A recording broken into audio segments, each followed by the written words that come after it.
Oi, meus amores! Está no ar mais um episódio do De Cara com Douglas Nobre.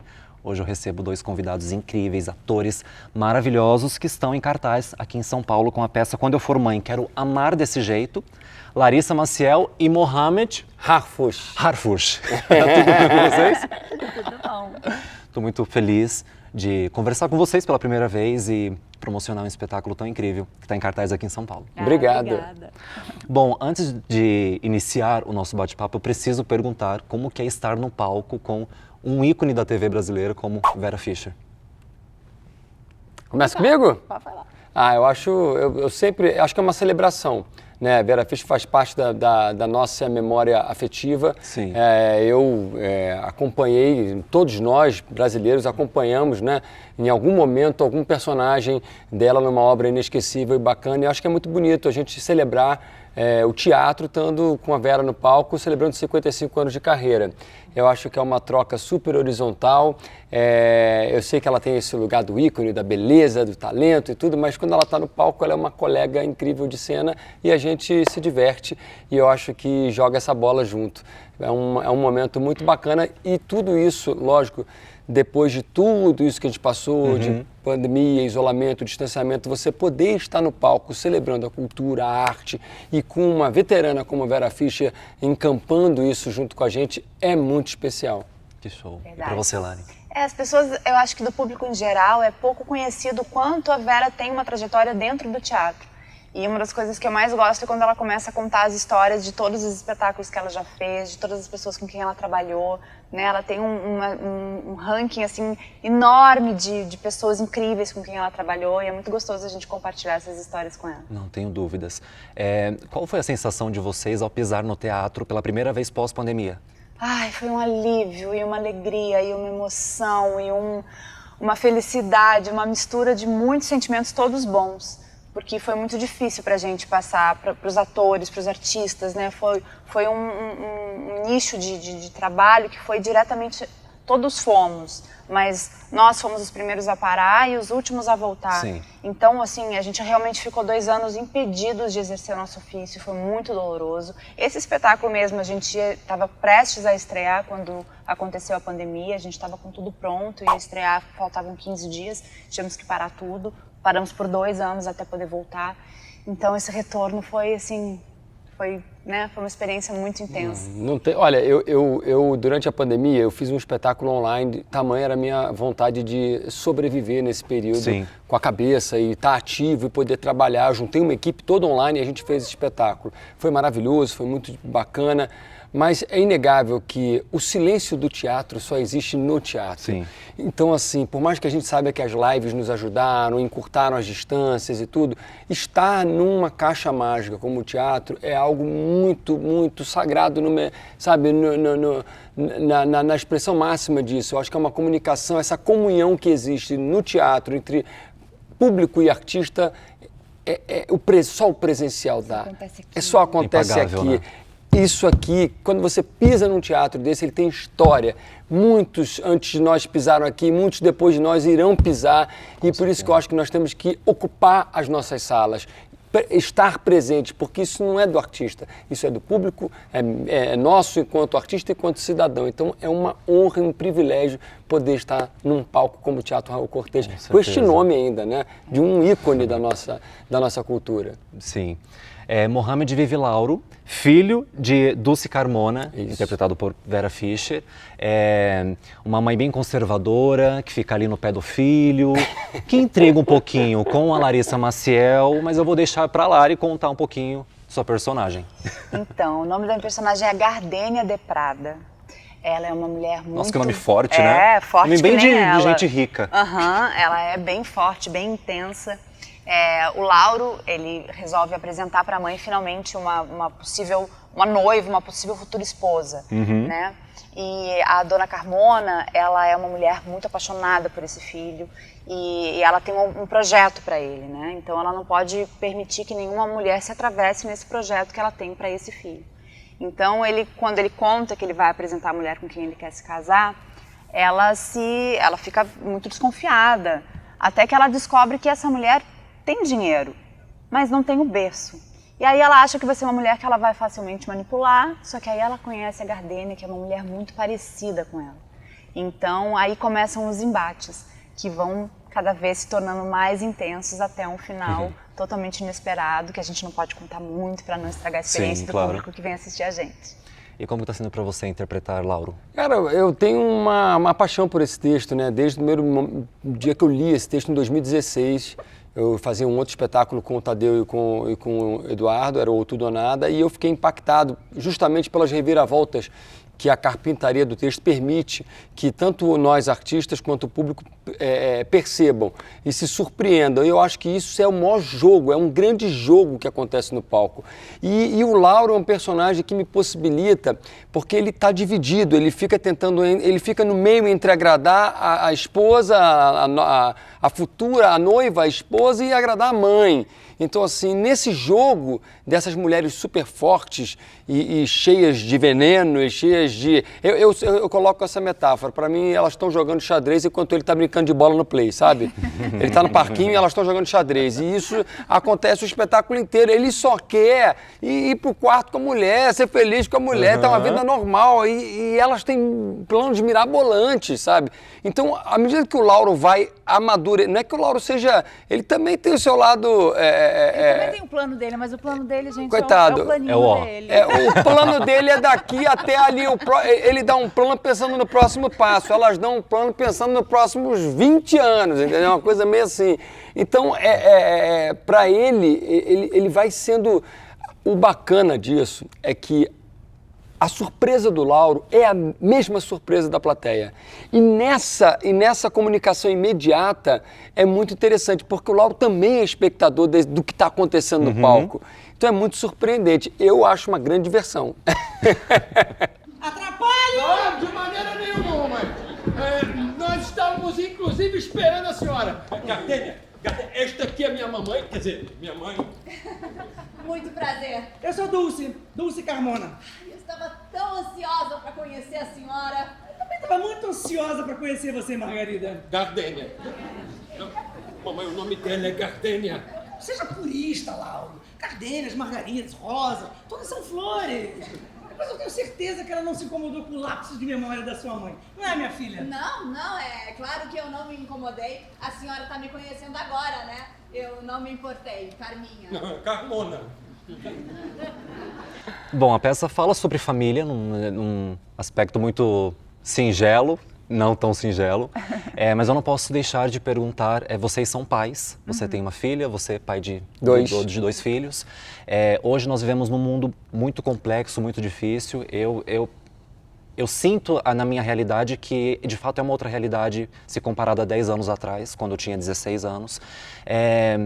Vocês acham que é difícil hoje criar um filho se comparando a 10 anos atrás? Com uma cultura defasada, com a saúde precária. O que vocês pensam sobre isso? Olha, criar um filho nunca é uma tarefa fácil, nem é uma tarefa simples, né? Isso é uma conjunção de várias coisas e depende muito da família, né? Assim, eu acho que a gente está num mundo que está se transformando muito rápido, né? Eu acho que o advento da internet é uma coisa que impacta gigantemente assim a vida das pessoas. A nossa geração, a internet entrou na nossa vida sem a gente estar preparado para isso, sem a gente, enfim, a gente foi aprendendo e ela foi entrando cada vez mais, tomando espaço nas nossas vidas, e a gente foi aprendendo, enfim, lidando com ela no dia a dia, né? Essas crianças da geração dos nossos filhos são crianças que já nascem num mundo totalmente diferente do que era quando a gente era criança. Mas eu acho que a gente, como pais, a gente tem essa função de tentar guiar essas crianças e de fazer esse link com o que a gente fazia no nosso tempo de criança, né? Essas coisas mais simples, mais desconectadas e mais ligadas com a natureza, ligadas com o que está ao redor, com o que é simples, e fazer essa ponte com a parte tecnológica que já faz tanta parte da vida deles, né? Já está tão presente na vida deles. Mas criar um filho nunca é uma tarefa simples, mas eu acho que é uma das mais prazerosas que existe no mundo. Eu acho que eu super assim entendo as mães, as mulheres que não querem ter filhos. Eu acho que quem não quer ter filho não tem que ter filho mesmo. Não pode ser uma imposição social, não pode ser um desejo de outros. Tem que ser um desejo verdadeiro da pessoa, sabe? Mas para quem quer, para quem tem esse desejo e para quem consegue realizar, é uma experiência que não tem outra na vida, né, que prepare a gente, que transforme mais do que o advento de um filho. Para você, Mohamed? Bom, isso que a Lari falou, eu estou lendo um livro do Luiz Antônio Simas, e é muito interessante, que é um livro chamado Coisas Nossas, e ele fala realmente das brincadeiras. Eu acho que é menos tempo de tela e às vezes mais tempo de afeto. E eu acho que, não que não exista afeto no mundo virtual e na tela, existe. Mas eu acho que a gente precisa, né, ainda mais na infância e tudo, a gente precisa por exemplo, para mim foi muito difícil com o Bento, que é o meu filho mais novo, ele tem 5 anos. E quando ele tinha 2 anos veio a pandemia. E no momento onde ele deveria se abrir para o mundo e conhecer, saber que é menos ele e mais o coletivo, ele foi obrigado a ficar praticamente 2 anos numa limitação de não ter aula, de ficar mais em casa, até as coisas voltarem a uma normalidade. Então, assim, para ele eu senti que isso foi muito difícil, porque ele realmente precisou ficar muito mais conectado só com a irmã e conosco, família, e ele teve uma dificuldade maior de interação com os amigos. Eu acho que isso, de uma maneira geral, a internet é um mundo muito maravilhoso, que é uma ferramenta que a gente tem que saber usar com muita inteligência, porque ela pode nos conectar, ela tem milhões de possibilidades, ela pode nos alavancar positivamente para os nossos desafios, como um suporte e tudo, mas ela também é um lugar perigoso, que se a gente não souber usar essa ferramenta com parcimônia, a gente pode se perder no meio desse caminho. E uma dessas percas, eu acho que é nos perdermos uns dos outros. E você estava falando, só para não sair um pouco da tua pergunta também, eu acho que sim, nós tivemos uma mudança muito drástica nos últimos 10 anos. Eu diria assim, eu tenho 44.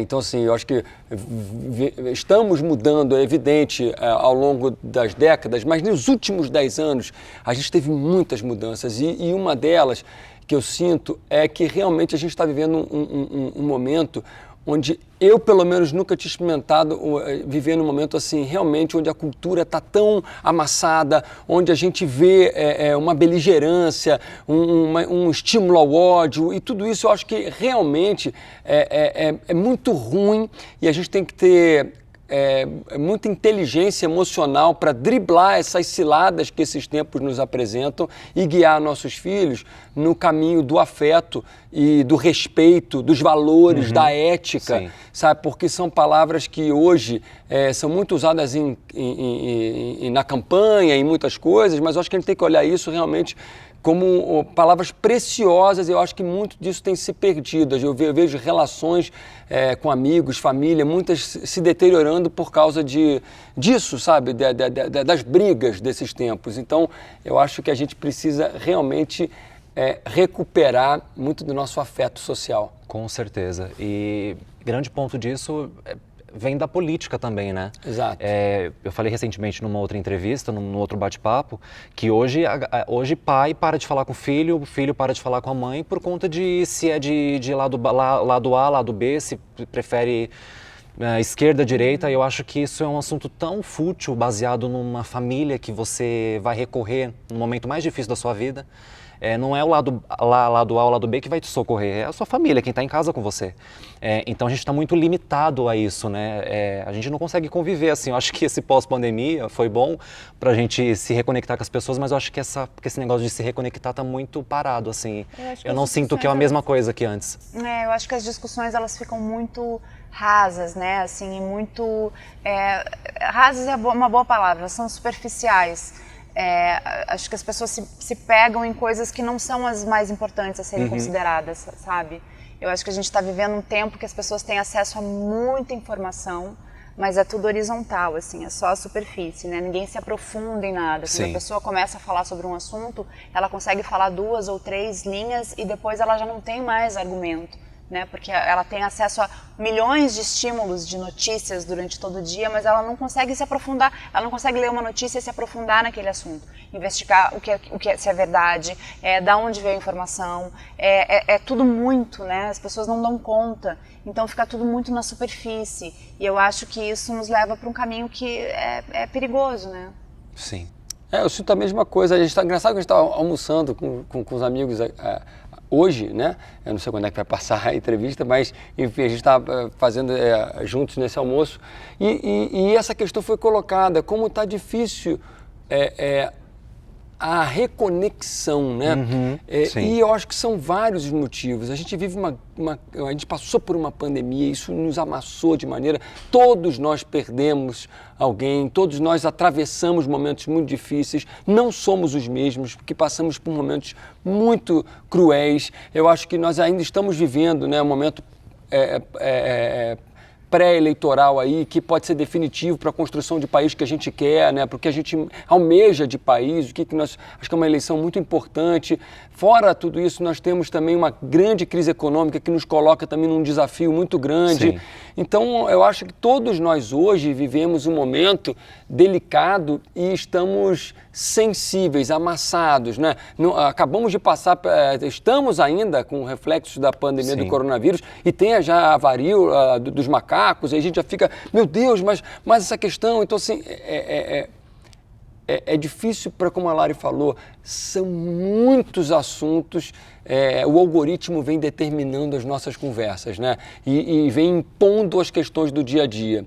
E eu acho que a gente precisa, uma hora, parar um pouquinho de ser dominado pelo algoritmo e começar a realmente tomar as rédeas da situação. Exatamente. E aprender que não é excluir o outro, é incluir o outro, sabe? Não é alijar aquele que pensa diferente, não. Vamos conversar, vamos dialogar, né? E aí tudo isso tem a ver com a construção do afeto. Com certeza. Bom, por mim eu ficaria conversando muito mais tempo com vocês, mas o tempo é curto. A gente tem que se preparar para fazer a festa. Exatamente. Então, para encerrar, convidem todo mundo para vir ao teatro assistir. Quando eu for mãe, quero ser. Quero amar Desse jeito. Então, a gente está com um espetáculo aqui em São Paulo, no Teatro Raul Cortez, de sexta a domingo, sextas e sábados, 21 horas, domingos às 18 horas. Muito bom. Eu tava indo bem, né? Aí deu... Não, mas Ainda bem Eu que buguei um Travada pouquinho da no Língua final foi- agora também no nome. Ainda bem da que peça. foi no final, assim, não foi no espetáculo, né? Porque quando a gente rola a língua em cena, é lindo de ver. É lindo também, que a plateia adora, entendeu, gente? Olha,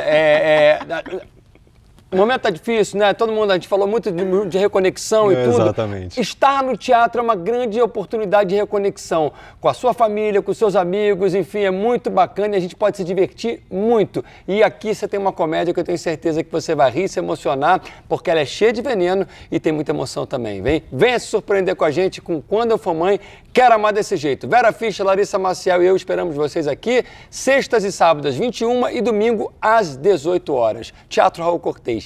Vem. Isso aí. E esse Falou foi... sem gaguejar. Tá vendo? Ah, Eu decorei. Alinhadíssimo. E esse foi mais um episódio do De Cara com Douglas Nobre. E não se esqueçam de curtir, compartilhar, se inscrever no canal e até semana que vem. Tchau! Garden for Men, a grande novidade, veio com tudo, o Nevou realmente viralizou e você não pode ficar de fora, você que tem a sua barbearia e quer mergulhar no mundo da colorimetria, vem pra cá, vem pra Garden for Men, você também. A marca original e a marca oficial do Nevou, o verdadeiro Nevou.